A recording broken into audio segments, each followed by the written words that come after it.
เป็นคำอ่านว่าจาพญายอยต่อยสะแค่ลูกูเฮาใดเอินบาล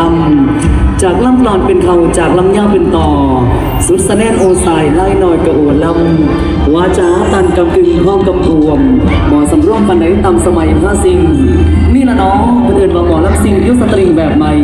ลูกหลานห้องจะได้ขอซื้อใบเป็นแนวเสือพออีสานสแนวพี่น้องเอ้ยพี่น้องเอ้ย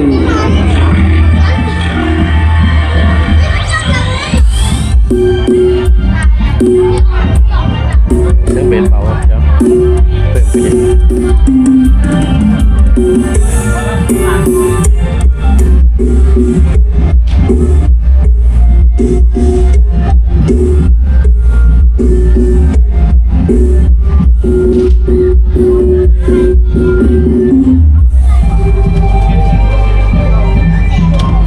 แล้วช่วงเราก็จะจากนี้ไปครับขอท่านมาลงสีขอแล้วท่าน